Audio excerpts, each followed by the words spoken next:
All right. Good morning, everybody. We're starting the EQIP meeting. We had a little trouble with the meeting link, and I apologize for that. We'll take responsibility here. This morning we're having the EQIP subgroup meeting, and are we going to? What do we want to start with, Jessica? Do you want to start, and then are we going to let um, Let Aaron go Aaron start. first? Mhm. All right. Essentially, if you recall, a few meetings ago, had a presentation from one of the large ER groups who had a solution on advanced care planning quality measure. And I just want to make this offer to anybody. If anybody has a good idea on how we can do care transformation or be successful with the program, and they want to have 2 or 3 minutes to talk, we're happy to hear from anybody. I think we've made this offer before, particularly around success on the quality measures. And again, the advanced care planning quality measure has been one that we've had challenges with a little bit with some of the EQIP groups. So Dr. First, which is a Rockville-based company, is working with a few physicians, and they have another offering a little different from what was suggested by the large ER group. And we were going to let them give a chance to talk a little bit about, give them 2 or 3 minutes to talk about what they're doing and what they're offering and how maybe EQIP entities could take advantage of it. So Aaron, we'll go ahead and let you chat. It's all You yours. bet. Thank you. Let's see. I'm just gonna share the screen here so you can see what I've got going on. And so, good morning, everyone. My name is Aaron Bull. Thank you for giving me a few minutes to discuss Dr. First and ACP. Sheen said we're a Maryland-based company. We've been in business for over 24 years.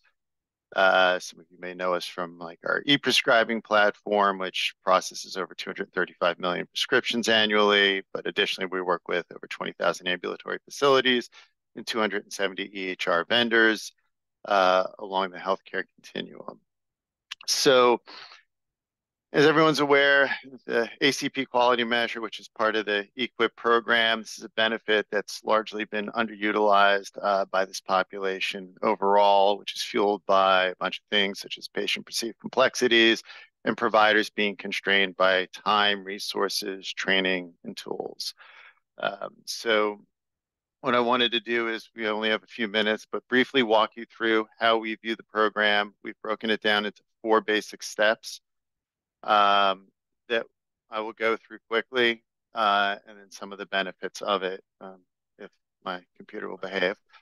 But so right here at the bottom, you can see what we've delineated as you look at the 4 steps is who we see involved in each of these 4 steps as we look at ACP.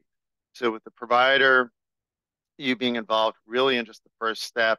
This goes when the patient can be in the office. If there's a conversation, you believe that they need it. We have an application. That application goes simply to you, the provider. The patient does not have to download an application. All they need is a cell phone number or an email address. You can go in and basically prompt them into this workflow. It's as easy as using text on your phone, albeit it's a HIPAA compliant platform. Been doing this for roughly 10 years. It will trigger a message to the patient. The patient will get it via email or cell phone. All they have to do is validate themselves with first, last, and date of birth. From there, it will allow them to schedule a time and a date and a time that is convenient for them to meet with an ACP specialist. On the other end of the network, we have companies and ACP specialists that are focused on providing ACP to be able to work with clients. So just a couple of examples of some of who's on the other side is got Dr. Kraft and his group who perform ACP across multiple health systems, including ones like Henry Ford. Dr. Ribeiro and his group is another one, a hospitalist by trade, but he focuses on providing ACP services across multiple locations. From there, they're able to have those conversations that's important to the client. And as part of the platform, AD Vault is also available, so that can be documented in AD Vault. When they complete those transactions, that patient can either bring the witnesses there onto that phone call, well, it's a video call, and have them sign, or they can use AD Vault and the electronic signature to get them signed to be able to have them fully executed.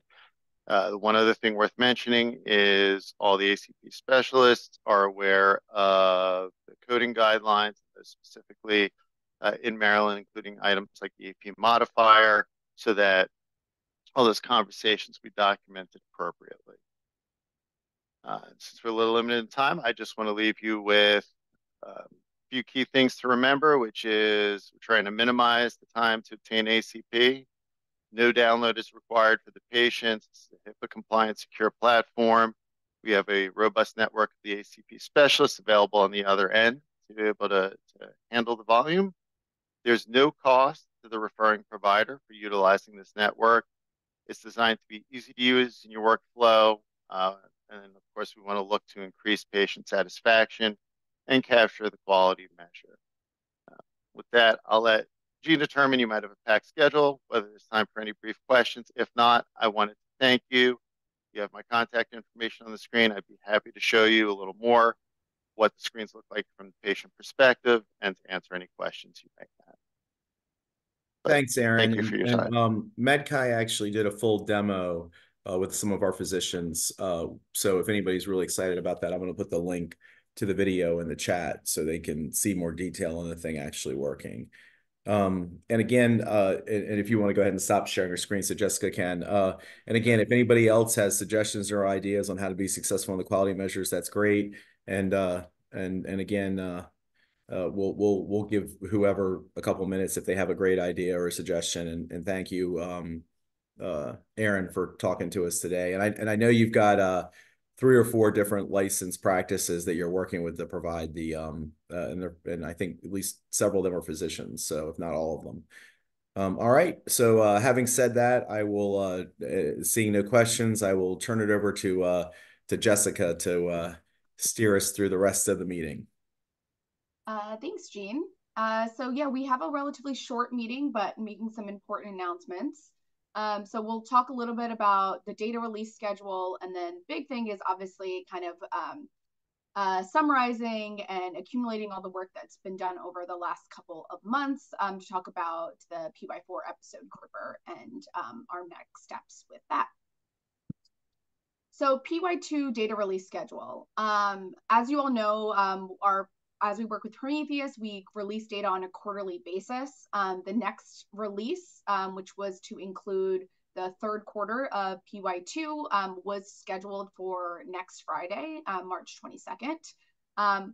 Hopefully not news to anyone, but Change Healthcare, as everyone has seen, experienced quite a large cybersecurity issue, and many of their platforms and things like that are interrupted, not working, etc. They have assured us that their teams are working diligently to get everything up and running, of course, while ensuring that the data is secure. That being said, we do expect a significant delay in the release. Unfortunately, at this time, we cannot give an estimate at exactly what that is, but as soon as Change Healthcare does communicate with us the solutions that they have put in place to ensure, again, accuracy and protection of the data, regarding EQIP processing, we will, of course, reach out to you either via email or at our next subgroup. So again, we apologize for that, but of course, want to make sure that we're transparent about not being released on the normal schedule. So, okay, let's dive into PY4 episode grouper. So this doesn't, I'm just summarizing this, but essentially we began this conversation sort of late fall, early winter of last year. But essentially, as you all know, our Prometheus contract ends at the end of this calendar year. And essentially, the state has made the decision to really look at the grouper what we could do best moving forward. So just as a reminder, Prometheus has, I think, worked really well, especially for the first 3 years. They allowed us to quite rapidly deploy episodes. We went from utilizing, I think, around 15 episodes the first year. We're currently at 33 Prometheus episodes this year. And it was also great that CareFirst utilized this grouper methodology as well. But some of the things that we've experienced is there really is a lack of transparency, sort of this black box in some of the methodology. It's been difficult to even kind of field some of the questions that we get from you all as stakeholders. I think one of the big parts is it also is kind of been stagnant at that 97 episodes. And we've felt like we've at this point exhausted most of the off-the-shelf Prometheus episodes that were available. And of course, kind of, so we just talked about here, they do also own the processing, the data processing as well. So we are limited to the number of runs and the schedule of runs based off of the arrangement with Change Healthcare. So again, right now that's quarterly. And then, you know, there's also potentially CareFirst also exploring their future strategy. So again, beginning back in November, we kind of brought the idea of PACEs to you all, and really over the next couple months, the state spent a fair amount of time doing a lot of analysis. Really in February and March, we brought that to you all. I think we had 4 different specialty meetings to go through a crosswalk of what the Prometheus episodes look like to the PACEs. Of course, that's not incorporating everything, but it hit the high volume ones and the ones where we have a lot of participation in there. And essentially here we are at March, and we essentially want to move forward with a decision. There are still some things that are open, which we'll talk about next. But eventually we have some sort of key deadlines in the next month or two to lead up to the enrollment opening in 2024 for the calendar year 2025 year. And just as a reminder, the recorded specialty meetings and the playbooks can be found both on the CRISP Learning System and the MedChi website. Appreciate Jean for always getting that recorded and up quite quickly. So with all that said, after, as mentioned, the extensive analysis and meeting with the specialty stakeholders, the HSCRC has decided to move forward with PACEs. Hopefully that doesn't come as a surprise. So that will be effective starting performance year 4 or calendar year 2025. And really essentially is, while we know, you know, PACEs has over 1,000 different episodes and some of them are still undergoing clinical review, it definitely has a lot more opportunity and has more complete coverage than the 87 episodes that Prometheus has in their queue, which does allow us, I think, a much more clear expansion timeline for future years within EQIP. Additionally, when we look at the Prometheus episodes that we currently have, the 33 that we have available, or we currently have active, they are very well covered. Not necessarily always in a 1-to-1 ratio, but covered by finalized or deployable PACEs categories as well. At a very high level, we've shared this in the last couple meetings, when we looked at the overall savings in the state with this grouper compared to PACEs, there was a very high degree of alignment. Certainly there's, you know, some differences at specific episode levels, but overall the trends still saw the same. In fact, there actually was a little bit more opportunities since the PACEs episodes, again, are a little bit more defined than the broad Prometheus ones. The big one is that it's not a black box. You guys will see on our website for the playbook, you have an Excel download of all of the codes and things like that. So we make that available, which will ideally help us answer questions and hopefully also feedback into opportunities for you all as we look at the way that this grouper is deployed.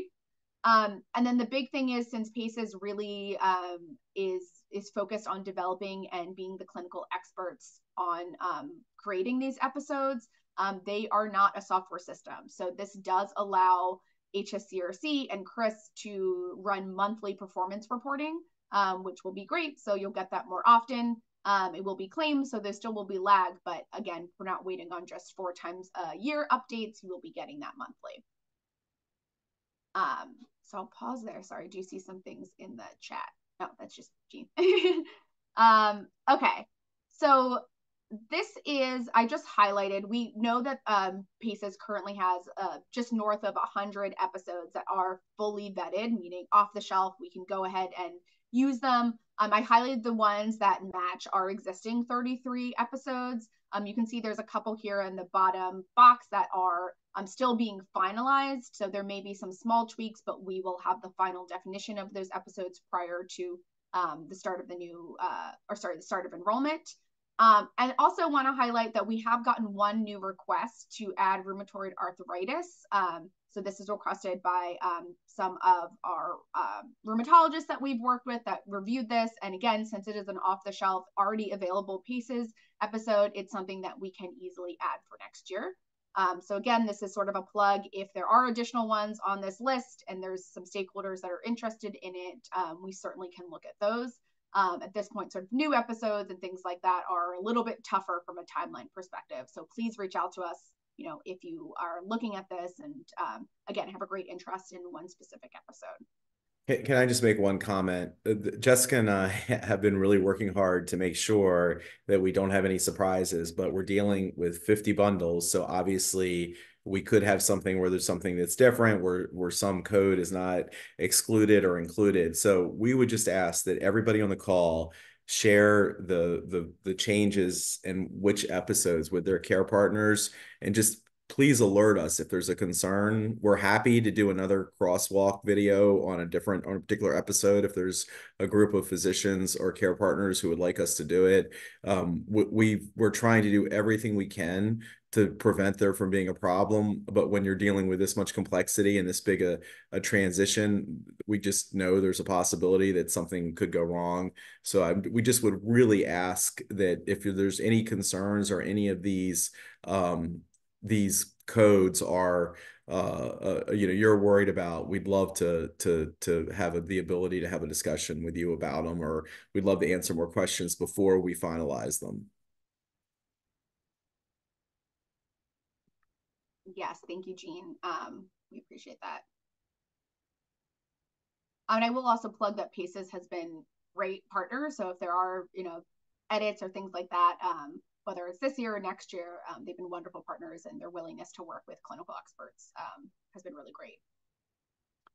Okay, so with that said, there are some still things that are outstanding, or some considerations that we have, before quote unquote finalization of all of our episodes.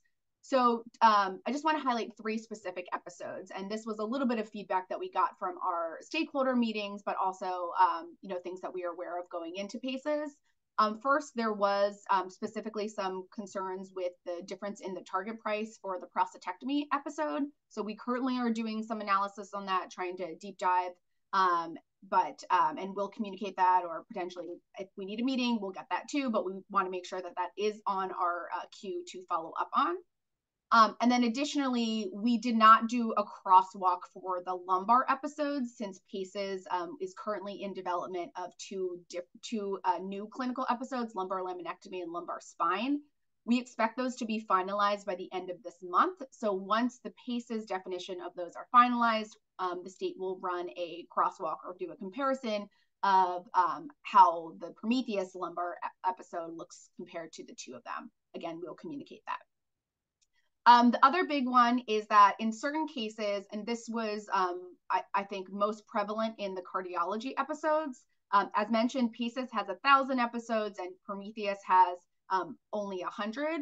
So PACES does break out these episodes quite differently, and some of the episodes that are inherently combined, or a single episode in Prometheus becomes many, or are named differently in PACES. So with that, there definitely was valid concern about eligibility. So we know that there's a minimum requirement at the episode level of at least 11 episodes in the baseline, and in aggregate across all episodes, you need 50. So there is still review about the policy of how to impact this to ensure that everyone that is currently eligible still remains eligible under PACES. This may require us to make decisions on bundled sets, or potentially counting, sequelae associations. There's a couple different ways around this, but this is certainly something on the table. And again, we want to share the commitment to not blocking anyone out of eligibility as we move into PACES. The third one is about the customization of PACES episode lengths. So we do want to emphasize that our intent is to use as much off-the-shelf PACES as possible, especially since this is our first year. There's, as you mentioned, a lot of different factors going on. So if we can stick to the standard definition, that is our request. However, we definitely want to take feedback, especially from our clinical partners, about some of their concerns if there is a significant change. Specifically, we have heard both colonoscopy and upper GI. PACES has a much longer standard episode length for these, which is pretty big jump from Prometheus, and it has been requested for those to be shorter. We do want to move forward with that. I want to highlight there are 2 other episodes that we brought up, AMI and cataract surgery. We have not specifically heard feedback on those, but it is something that has, again, a much more jump in a difference of the total episode length between the two groupers. So essentially, we want to use the next month. If there is time, take a look at it, look at the playbooks, things like that.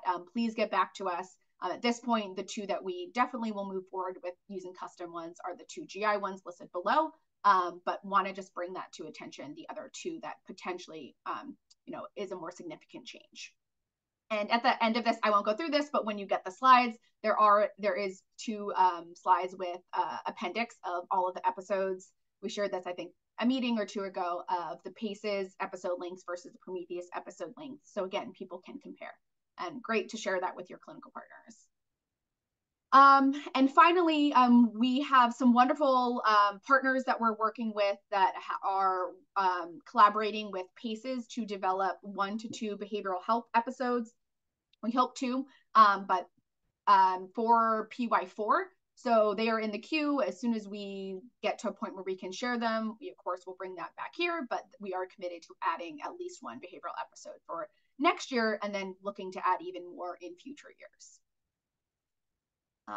Sorry, I do see some things in the chat.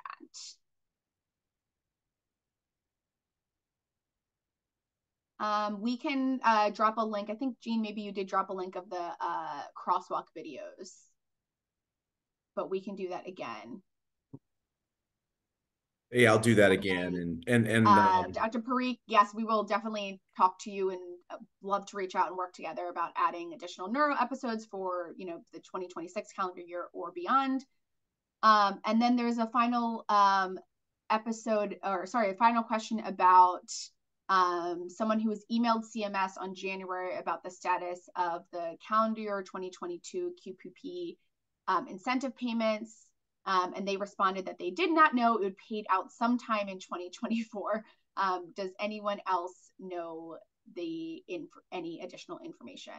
I certainly don't. I don't know if there's anyone else from the HSCRC side, or Jean from your side, if there's any potential timeline for 2022 payments. I'm not sure, but we do quarterly calls with CMS. I'll ask them the next time we're on. I see Anina has her hand up. Go ahead. Oh, sorry. Thanks. No, thanks so much for the overview and for all the work. I know it's a ton of effort and time to figure out the considerations that go into switching. Just a question on the accountability policies that are in place. So as we move to sort of new groupers, is there any talk around how we would then go forth enforcing the accountability policies? Would there be any exceptions made? Would we sort of reset, given that it's sort of a new program? I don't know if that's been thought through or if that's still kind of on the list. Krista or William, if you are on, I can start, and then you guys can certainly pipe in. At this point, I don't believe the intention is to reset with the new grouper, especially since some of the crosswalk really showed a high level of alignment. Although I certainly believe that there will be some close attention to see if there are some, specific cases or things like that. Again, William, Krista, I feel like you guys are the main deciders here, so please let me know if I misspoke there. This is William. I think your answer is right, Jessica. I mean, I think the 3 main accountability is around the savings, around the quality, and then just around the participation levels. And I don't think we view any of those as being directly impacted by the change in grouper. But as you said, if something weird happens or there's some case that's weird, we'd certainly look at that. That's helpful. Thank you.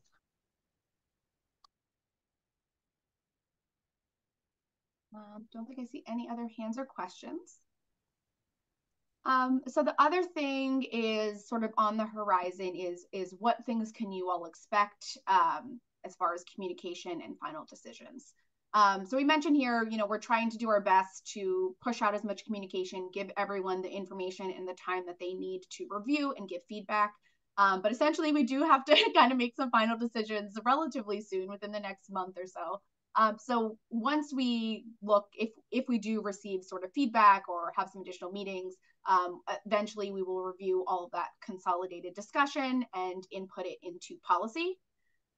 We mentioned that, or it's their commitment to make the PACES episode playbooks available for you all. Most of them are up. There still may be some ones, like especially for PY2, that might not be up. But again, that link, which I'm happy to drop in a second, we'll have all of the Excel files for that. As usual, we are open to meeting with individual practices if there is a specific, clinical question or consideration that's unique to your all's practice. Please email the EQIP inbox and we will get something set up. Our intention is also to recommend a transition guide. As we mentioned, there isn't necessarily a one-to-one direct relationship between PACES and Prometheus. So we are hoping to put something out, or we will put something out that will say, if you are enrolled in episode X under Prometheus, please, it was our recommendation to register for episodes A and B under PACES. So you get a sense of what that crosswalk could mean. As I mentioned, we're going to finalize and publish the episode inclusion policy. So again, once we know specifically some of these final definitions with the policy guide, for the episodes. And then finally, we will look at a new data release schedule. So the great news is that we will be able to get you that monthly. We'll have to look at when exactly, is it towards the end of the month and things like that. Please keep in mind, because it is claims, we still would have about the earliest a 3-month lag on episodes that have been completed. But again, you will get that updated at least a little bit earlier than you're seeing now. I think that is all I have. We wanted to save. And I also I did want to give Melanie a chance to give a couple updates from MHCC, if that's okay. Yep. Sounds good. You want to do that now? Morning, everyone. There we go, Melanie. Hey, thank you. Thank you, Jean. So I just want to let everyone know about a learning event that we have that's going to be our 2024 Spring Forum that is in conjunction with MedChi. The topic is using data to manage patient populations. We have a subject matter expert from H-Metrics, who is the person who designed the reports for CRISP and the MDPCP. And we also have 2 practices, one of which is an EQIP practice that will be telling us how they are using data in their practices to manage patient populations. And just a reminder to everyone, we do have the Advancing Practice Transformation Program. MedChi CTO provides the coaches. That is open to any specialty or primary care. We do have a few spots there. So if anybody's interested, please reach out to Jean and I. We're getting ready to graduate our second class, and we do continue to get great feedback from the practices in the program. The one doctor that's presenting next Thursday, she's also both the doctors. One was in round 1 and one was in round 2. So I don't know if you want to add anything, Jean. No, I think that does well. I will say that for those of you who know smaller practices who aren't ready, this grant has worked really well for some of them. We have, wasn't it the last time we checked the percentages, nearly half of the people who took the transformation grant classes ended up going into one of the programs. It was something like that. It's really impressive, a success rate. So it's really worth signing up for it.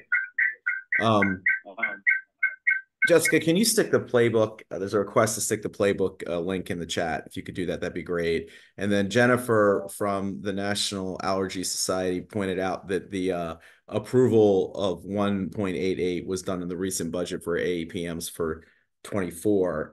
But I think the question is actually, I thought the question, maybe I misunderstood it, was when are they getting paid for the last one, correct? Or was that the question?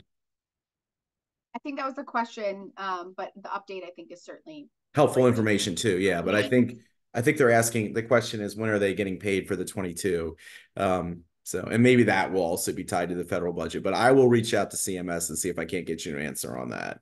And Jessica just put the PACES crosswalk full playbook link in the chat, so everybody has that. Are there any other questions for the good of the order from anyone? Oh my goodness, I think this is record time, Jessica. Will, you don't have anything to add? Krista? Nothing for me. All right, so we are continuing to work on the primary care RFI responses. We had a really good initial meeting, and we have scheduled further work group meetings. If you did not get the invites, they have gone out. Please just shoot me an email or send an email to the EQIP mailbox, and there are the dates for them, as we try to get that done as well. Again, we're really busy. As you know, the application to CMMI that Will and Krista and everybody has to get together has to be done in this first quarter. And our plan is to switch to a new grouper, add behavioral health episodes, and come up with a new primary care program. So we are obviously very, very, very busy. So again, if anybody has questions or needs anything, please reach out. And unless you have anything else, I guess we're going to end in record time. Yep. We do That's have a it. meeting next month. So Yep, we will see you all next month. Thank you, everybody. Again, sorry for the trouble with the link this morning. Yes.